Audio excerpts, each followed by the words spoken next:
Well, it's that time of year, boys, and since Spooktober is finally upon us, I thought it would be a perfect opportunity to cover a Slavic horror game. This one is quite special to me. I found it completely on accident in my recommendations when I was scrolling on YouTube homepage some time ago. The first time I played it, I knew nothing about the game, which is why I wanted to ask you something. Are you also of the opinion that nothing is better than picking up a game with no expectations and then getting blown away by its amazing quality? I, for one, don't get many experiences like these, but when I do, I sure make the most of it.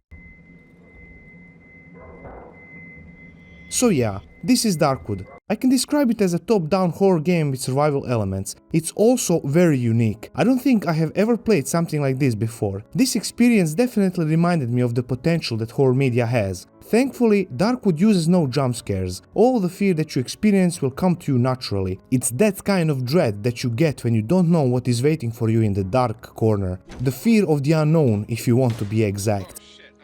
While looking at this weird gameplay footage, you are probably trying to figure out what is this game actually about. Well, I can tell you right now that I have finished this game 2 times and still don't understand everything about the story, but I guess I can give you a general idea. Before you can sink your teeth into the meat of the game, first you have to finish the prologue. When you start the prologue, which also serves as something of a tutorial, you get this weird intro cutscene. I'm not even sure if I can call it that. Weird images with some text at the bottom? I guess I can call it a cutscene. This cutscene gives you a vague description of what is going on here. You find out something about the disease, that people hate you and that there is nowhere to run because the woods have closed off all the roads. And then, abruptly, the game starts. You play as an unnamed doctor and this is your house. While wandering around, the game teaches you how to interact with the world. You pick up a few items, put them in your inventory, stuff like that. Eventually it is time to go outside to do some scavenging. While doing all this, you slowly start to put the pieces of the story together. Probably the most important part of the story is this mysterious and sinister forest that has taken over the land. Well, I am intrigued. You go deeper into the woods, finding some salvage, and eventually you will come across this enigmatic stranger. He is unconscious, and the doctor presumes that he knows the way out of this forest, since he never saw him around here before. Naturally, he brings him home and asks nicely for coordinates.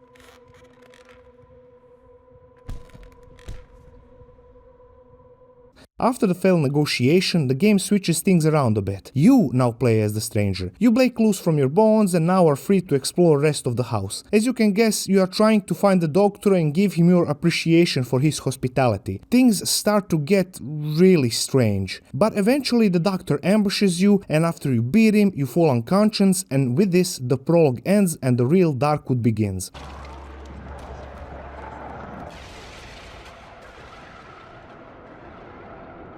After this event, you wake up in an abandoned house. Okay, you might be baffled at first as to what the hell is actually going on here, but try not to be. Just play along with it. Darkwood isn't meant to be played with constant handholding. Despite this, you can guess the prime goal of the game. Find a way out of this forest. Like everyone here, you are a prisoner in this malevolent woodland, and many untold monstrosities hide in its grove. So basically, after you spawn, you have no idea what is going on, so it is good to take a look around. You will eventually find out that this house is more than just a random location, because it is also used as something of a hideout. First thing you will come across is this oven. At first you will not be sure what it does exactly. Next to the oven you will also notice this workshop. Naturally, it's easy to guess that it's used for crafting various items.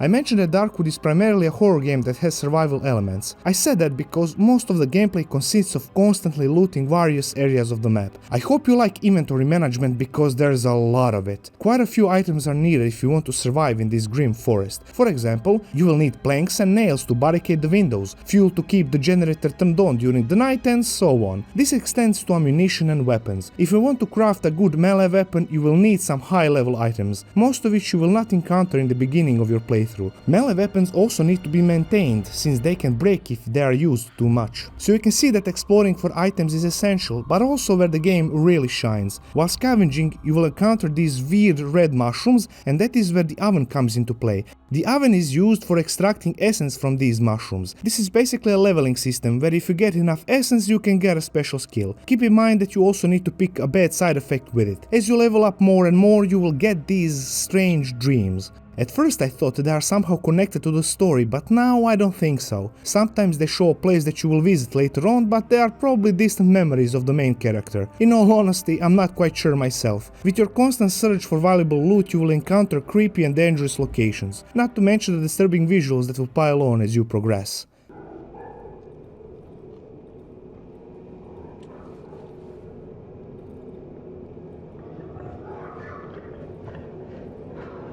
The forest is a dangerous place, full of things that want to kill you, especially during the night. So why is night so dangerous? Well, eventually you figure out that the oven has another purpose. It emanates a strange miasma, making your hideout the only safe place to be during the night. So when you go outside exploring, it would be wise to keep track of time so you don't find yourself in the wilderness while it's dark, because there is that one giant monster that you don't want to meet during this period. So it's good to stay inside your hideout while the night is up. Despite this, you will still get some unwanted visitors during the night, so it is good to prepare, lay traps and barricade entrances. At first there won't be much going on during these first few nights, so take this time to craft some items in your workshop. Of course, this won't continue for long. Many monstrosities will be eager to pay you a visit, so make sure you show them how welcome they are.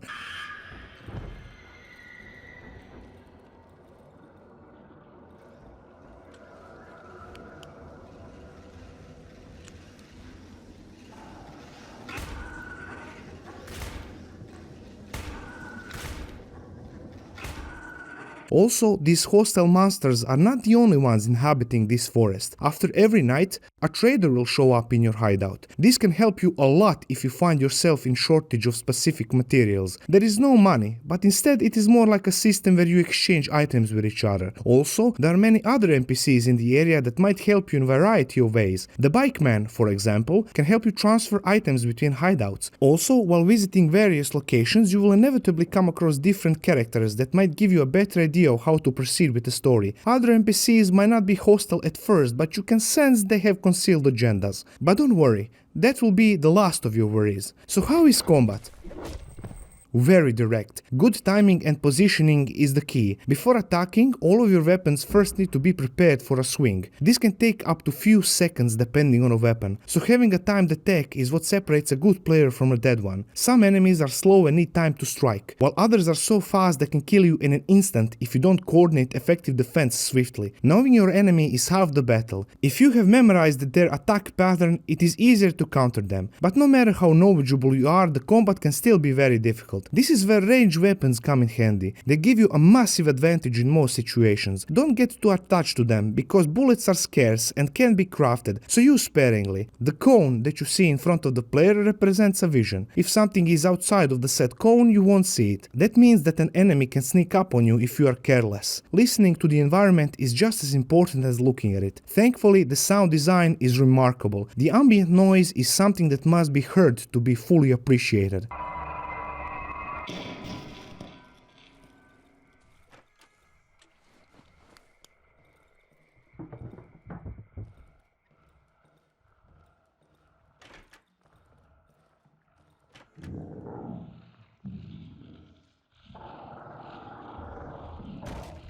I would say it is the most important aspect of the game. Fears of the unknown are amplified tenfold thanks to it, but it is also nicely structured in a way that you can almost always pinpoint where a certain sound is coming from. It is good to know that you can hear something that's behind you in a top-down game. I can only praise this great combination of ambient sounds and movement noises of someone that's close to you. Even when you are alone, it's almost like someone is always watching you. Sounds can get real disturbing as you approach something ominous. Combine that with subtle, unnerving music and you can almost feel the presence in the same room with you. I mean, there are some authentically startling scenes. The twisted art direction does an amazing job of displaying the horror angle that the Darkwood is trying to push. That inescapable fear of the horrors that can't be reasoned with is what drives you forward. The enemies get more and more abominable, to a point that you don't even see them as human anymore. The forest itself has that entrapment feel. Everything is covered in roots and trees, so the sense of no escape is ever present. Everything is perceived as one frightful organism. The more you fight it, the deeper it swallows you. The feel of isolation is even more present when you notice that the few buildings that you come across are just ruins, and the fact that there aren't any asphalt roads means means that you really are far away from any civilization. So you can already guess that I adore the artwork. I wouldn't say that something is out of place, but I do have a few gripes. While the view on a top-down artwork is great, sometimes I couldn't distinguish what is part of the floor and what is an obstacle. Thankfully this only happens a few times and isn't a constant hassle. The rest of the visuals more than compensate for a few confusing corridors. While you may find all of this satisfying, you are probably still confused on the topic of what the story is actually about. I can't blame you, since probably everyone who played it is also unsure. I wouldn't necessarily call this a bad thing, since the mystique of the plot also plays the part in setting up the horror that plays on your fears of the unknown.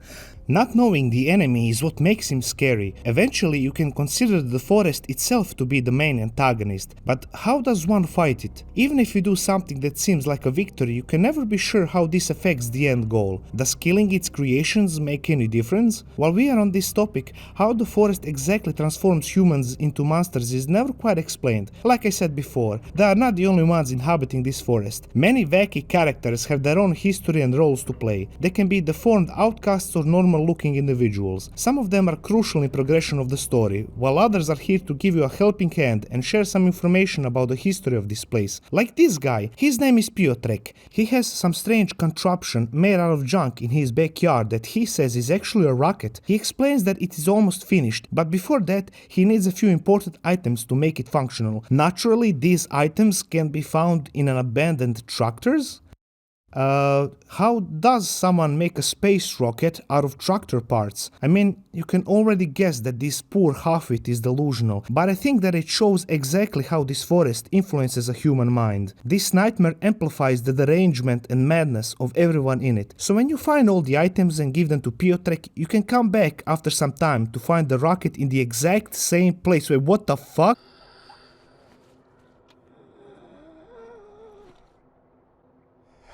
I think that it's also good to mention that Darkwood has multiple endings based on your actions that I don't want to specify here, so be sure to explore as much as you can. Knowing all this, I want to emphasize that there is only one ending that is considered to be the right one, and I guess you just have to find out for yourself. After all this, what would be a wise opinion to share?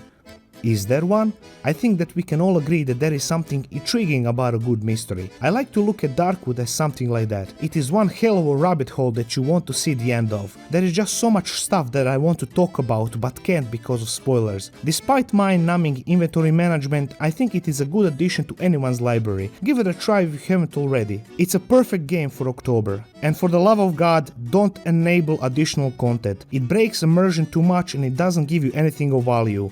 Please, no. For the next review, I think it would be good to cover something less depressing. I'm still searching for the right title, but before I do that, I would like to first say thank you for watching and I hope we see each other again in the next episode. Hopefully with something more uplifting.